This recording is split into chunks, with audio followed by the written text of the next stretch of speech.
Hello friends, मैं हूं आपका होस्ट विशाल और आप सबका एक बार फिर से वेलकम करता हूं अपने आज की इस नई वीडियो में। आज की इस वीडियो में हम बात करेंगे कनाडा ने जो एक नया रिसेंट अपने इमिग्रेशन सिस्टम में चेंज किया है वो और उसका इम्पैक्ट क्या होगा जो यहाँ पे टेम्प्रेरी वर्क जो फॉरेन वर्कर्स हैं या जो यहाँ पे स्टूडेंट वीज़ा या वर्क परमिट में हैं उन सब के ऊपर उसका जो है वो क्या इम्पैक्ट जो है वो होने वाला है। तो सबसे पहले जिन्होंने मेरे चैनल को सब्सक्राइब नहीं किया, kindly subscribe my channel, like this video and share it. जो सबसे पहले कनाडा ने जिसको मतलब जो रूल चेंज किया वो है अकॉर्डिंग टू स्पाउजल। पहले क्या होता था कि आप कनाडा में वर्क परमिट स्टूडेंट वीज़े पे आओ, बाद साथ अपने स्पाउजल को आप बुला सकते थे। तो कनाडा ने पहले क्या किया था 4-5 मंथ पहले कि जो उन्होंने क्या किया कि जो स्पाउजल का जो प्रोग्राम था वो सिर्फ मास्टर्स और पीएचडी पे जिसको जो है वो खाली कर्टेल कर दिया था, मतलब वहाँ तक उसको सीमित कर दिया था कि जो बंदा मास्टर्स या पीएचडी करने आएगा सिर्फ हम उसी को जो है वो ओपन जो स्पाउसल वर्क परमिट जो है वो मिलेगा। फिर उसके बाद उन्होंने क्या किया कि उसमें एक शर्त और जोड़ दी कि जो खाली 16 मंथ या 16 मंथ से बड़ी मास्टर करेगा उसको हम वो वाला जो ऑप्शन है वो देंगे कि वो अपने स्पाउसल को बुला सके। तो वहाँ तक तो चलो ठीक था कि उन्होंने जो जितने भी डिप्लोमा वाले बच्चे थे जो और स्टडी करते हैं उन सबको उससे उस रेस से बाहर कर दिया था कि वो अपने स्पाउसल को ओपन वर्क परमिट पे अब नहीं बुला सकते। अब कनाडा गवर्नमेंट ने इसी डायरेक्शन में एक स्टेप और फर्दर लिया। उसमें उन्होंने क्या किया कि अब उन्होंने कि जो स्पेसिफिक जो मतलब जो जितने भी बंदे जो वर्क परमिट पे यहाँ पे हैं, पहले वो जो पहला था वो खाली स्टूडेंट्स के लिए था, जो वर्क परमिट पे हैं वो बुला सकते थे। अब उन्होंने क्या किया वर्क परमिट वालों को भी इसके अंदर इंक्लूड कर दिया। अब उन्होंने इंक्लूड कैसे करा है, उन्होंने ये कहा कि जो लोग यहाँ पे मतलब जिस जो कनाडा गवर्नमेंट ने पहले लिस्ट दी थी कि हम जिन कोर्सेज में जिन स्ट्रीम्स में बच्चों को एडमिशन देंगे जैसे स्टेम, हेल्थ केयर, ट्रांसपोर्टेशन वगैरह वगैरह, आईटी, तो उसमें सिर्फ हम अब जो है मतलब उन्हीं जो जो बंदे उसी प्रोफेशन में उन्हीं के स्पाउसेस को हम जो है वो बुलाएंगे। जो उन्होंने कहा कि हम लिस्ट जारी करेंगे, लिस्ट अभी जारी हुई नहीं है, आज या कल में हो जाएगी और ये रूल जो 21 जनवरी से लागू हो जाएगा। तब जब तक आप ये वीडियो देखो तब तक शायद लिस्ट भी आ जाए, बट लिस्ट वही 5 जो स्टैम्प वाले कोर्सेज थे उन्हीं में आएगा, हेल्थ केयर, कंस्ट्रक्शन या ट्रांसपोर्टेशन वालों में ही अब जो खाली वर्क परमिट जो है वो दिया जाएगा। बाकी अगर किसी का स्पाउस किसी और फील्ड में काम करता है जो बंदा यहाँ पे वर्क परमिट पे है तो वो अपने स्पाउस को अब नहीं बुला सकता, उसको जो है work permit open work permit जो है वो नहीं दिया जाएगा। ओपन वर्क परमिट दिया जाएगा उसी स्पाउस को जिसका स्पाउस जो किसी अच्छी जॉब करता है और वो इन 5 फील्ड्स के अंदर है। 5 फील्ड मोस्ट प्रोबेबली यही होंगे, वैसे अभी गवर्नमेंट की लिस्ट जो है आई नहीं है, वो जब तक आप ये वीडियो देखोगे तब तक शायद आ भी जाए।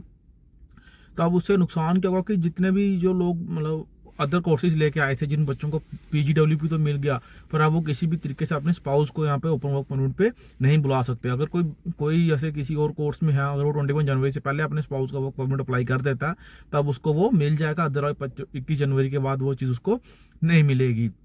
अब इससे इम्पैक्ट क्या होगा कि जैसे हमारी कम्युनिटी में कई लोगों ने सिर्फ शादी इसीलिए की थी कि पहले जो सपोज लड़की वो चली जाएगी फिर वो लड़के को बुला लेगी, तब वो वाला काम सारा बंद हो जाएगा, जिससे क्या होगा कि मतलब काफ़ी बड़े नंबर में जो यहाँ पे टेम्प्रेरी फॉरेन वर्कर्स जो बढ़ रहे थे अब उनको उसमें उसको रोकने में भी हेल्प मिलेगी। और दूसरा ये लोगों का यहाँ पे जो मतलब आरोप है कि जो फॉरेन वर्कर्स है हमारी जॉब जो है वो खा गए हैं, तो अब कहीं ना कहीं उस चीज़ को भी गवर्नमेंट जो है कर्टेल करने जा रही है कि कनाडा गवर्नमेंट अब जो ओपन वर्क परमिट ही कम इशू कर रही है ताकि जिससे जो प्रायोरिटी है वो लोकल्स को मिल सके। हालांकि मैं इस चीज़ को नहीं मानता कि फॉरेन वर्कर्स उन लोकल्स की जॉब खा रहे हैं, क्योंकि फॉरेन वर्कर वही काम करता है जो लोकल काम यहाँ पे काम करना चाहता नहीं है। क्योंकि फॉरेन वर्कर एक तो मिनिमम वेजिस पे काम करता है और वो ज़्यादा घंटे काम करता है, और वो जो लोकल बंदे हैं वो वाले काम जो है करना नहीं चाहते, इसलिए जो एम्प्लॉयर है वो फॉरेन वर्कर्स को रखते हैं। तो बट गवर्नमेंट को अब इलेक्शन का टाइम है, यूएस में भी डोनाल्ड ट्रंप साहब आ गए हैं, तो कनाडा गवर्नमेंट कहीं ना कहीं उस चीज़ को कर्टल करने के लिए ऐसे वाले स्टेप्स जो है वो ले रही है कि उसने अब जो ओपन वर्क परमिट स्पाउसेस के भी कहीं ना कहीं पे उनको भी कट डाउन करना शुरू कर दिया। और उन्होंने कहा कि जो 5 जो हमने बताए थे मतलब कोर्सेज जो हैं उसी के अंदर अगर स्पाउस होगा तो ही वो आ सकता है यहाँ पे, तभी इसको ओपन वर्क परमिट जो है वो दिया जाएगा, अदरवाइज इसको ओपन वर्क परमिट जो है वो नहीं दिया जाएगा, वो उन्होंने बंद कर दिया।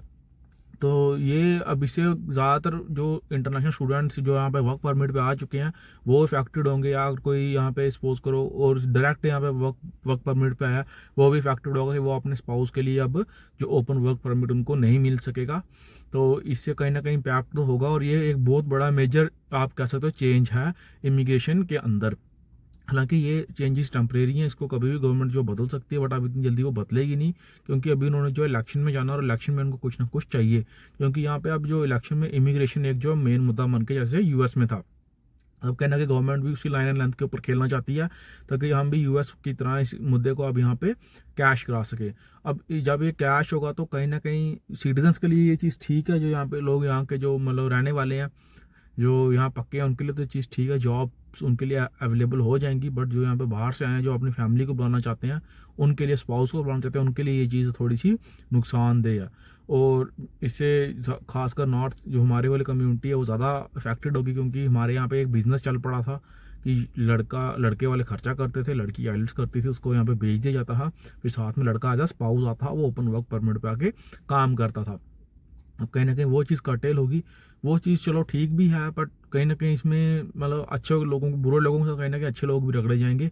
जो यहाँ पे जेन्युइन थे, जो यहाँ पे जेन्युइन आए थे, उनके सब कुछ जेन्युइन है, उनको भी ओपन वर्क परमिट नहीं मिलेगा। सो ये मुझे लगता है कि उनके साथ भी थोड़ी सी ज़्यादती होगी। बट अब जो आए इसी चक्कर में थे, शादी इसी चक्कर में की थी, उनके लिए तो उन्होंने मेरे ख्याल रास्ते बिल्कुल ही बंद कर दिए हैं। पहले उन्होंने स्टडी कंटेल कर दी, ओपन वर्क परमिट जो उन्होंने स्पाउस का स्टडी के टाइम पे बंद कर दिया, उन्होंने उसको जो है बिल्कुल ही बंद कर दिया। अगर आप मतलब उन 5 फील्ड के अंदर अपना कोर्स लेके नहीं आ रहे, तो ये एक मुझे लगता है इससे काफ़ी ज़्यादा इम्पैक्ट पड़ेगा। इससे जो नंबर ड्रास्टिकली रिड्यूस होगा, क्योंकि पहले क्या होता था कि एक बच्चा यहाँ पे फ़ी पे करके आया, उसके साथ स्पाउस आ गए, फिर उसके पेरेंट्स आ गए, स्पाउस के पेरेंट्स आ गए, ग्रैंड पेरेंट्स आ गए, तो या फिर उसके बाद क्या होता था कि कई बार तो ब्रदर सिस्टर को भी लोग बुला लेते थे, तो एक बंदे के पीछे कितने सारे लोग जो कनाडा में आ जाते थे। तो कहीं ना कहीं कनाडा गवर्नमेंट उसी चीज़ से परेशान थी। अब उन्होंने इस चीज़ को बिल्कुल ही बंद कर दिया, मतलब कुछ लोगों ने इसको एक्सप्लॉइट करा और सबके लिए वो चीज़ बंद होगी। हालांकि ये चीज़ आप क्या बोल सकते हो, गवर्नमेंट से आप उनको तो आर्ग्यू नहीं कर सकते, बट कहीं ना कहीं ये चीज़ जो है वो बंद हो गया। उन्होंने इस चीज़ को बिल्कुल ही बंद कर दिया, ताकि अब एक बंदा जो फ़ी दे के आया सिर्फ वही आके यहाँ पे पढ़ेगा या वही आके काम करेगा। अगर वो पढ़ेगा भी तब या काम भी तब करेगा अगर वो रिलेटेड कोर्स लेके आ रहा है। ये नहीं कि कोर्स भी कोई सा भी लेके आ गए, तो अब वो वाली चीज़ कनाडा गवर्नमेंट जो है वो बंद कर दिया है। क्योंकि पहले ओपन वर्क परमिट एक लुक्रेटिव ऑफर था स्टूडेंट के लिए भी, उसके स्पाउस के लिए भी। अब उन्होंने उस चीज़ को बिल्कुल ही बंद कर दिया। अब आपके जो पैसे लगे वो भी आपसे पूरे नहीं होंगे। तो ये एक थोड़ी सी दिक्कत वाली बात है। और दूसरी न्यूज़ ये थी कि कनाडा गवर्नमेंट ने जो पिछले साल उन्होंने जो ग्रैंड पेरेंट्स के सुपर वीज़ा बंद किए थे, इस साल भी उन्होंने उसको बंद रखा है। उन्होंने कहा कि हमारे पास जो बैकलॉग हम उसी को क्लियर करेंगे। तो अब अगले जो यहाँ वो तो खैर नहीं, इनके जो कच्चे हैं, जो टेम्परेरी वालों के तो नहीं है, वो खासकर जो पीआर या सिटीजन उन्हीं के लिए होता है। बट फिर भी उन्होंने उसको भी बंद कर दिया, वो बिल्कुल ही बंद हो गया। अब उसमें भी कुछ नहीं हो सकता, जो लगे हैं सिर्फ उन्हीं को मिलेगा, ना ही उन्होंने एप्लीकेशन लेना बंद कर दिया।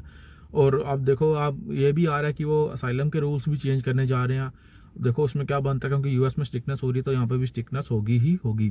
बट ये जो उन्होंने ओपन स्पाउसल वर्क परमिट बंद किया है, इसका मुझे लगता है काफ़ी ज़्यादा इम्पैक्ट होगा, काफ़ी ज़्यादा नंबर ड्रास्टिकली रिड्यूस होगा। क्योंकि ये एक लुक्रेटिव ऑफर था, आप खुद आओ फिर फैमिली मेम्बर्स को बुला लो, जिससे क्या करता है कि पूरी फैमिली यहाँ पे आ जाती थी।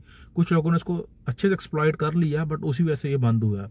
क्योंकि एक आया, दूसरा आया, फिर उसकी फैमिली, फिर उसकी फैमिली, तो ये काफ़ी ज़्यादा जो है लॉन्ग टर्म जो वो गेन कर लेते थे, बट कुछ इसकी वजह से सारे सफ़र करते थे। अब उन्होंने इस चीज़ को बंद कर दिया। और दूसरा उन्होंने अब जो क्या बोलते हैं उसको, विजिटर वीज़ा भी काफ़ी रिड्यूस कर दिए हैं। तो जिस वजह से क्या होगा कि आने वाले टाइम पे टेम्परेरी जो फॉरेन वर्कर्स का नंबर यहाँ पे रिड्यूस होगा ही होगा। बस टिकेगा वही जो या तो अच्छा काम कर रहा है या गुड जॉब कर रहा है, इसके पास कोई स्किल्स है। बाकी अदरवाइज जितने भी सारे हैं, ये टिकना तो मुश्किल है, बट हाँ लोग कोई ना कुछ जुगाड़ लगा ही लेंगे। पीआर के लिए असाइलम अप्लाई कर लिए या आगे पीछे स्लिप हो गए, यूएस निकल गया। यूएस वाला तो मुश्किल हो रहा है क्योंकि डोनाल्ड ट्रम्प साहब वहाँ पे सख्ती कर रहे हैं, बट बाकी अब मुश्किल है, देखो क्या बनता है। So let's see what happens. आगे जो भी होगा आपको अपडेट मैं कर दूंगा। तो जिसने चैनल को सब्सक्राइब नहीं किया, काइंडली चैनल को सब्सक्राइब कर दें।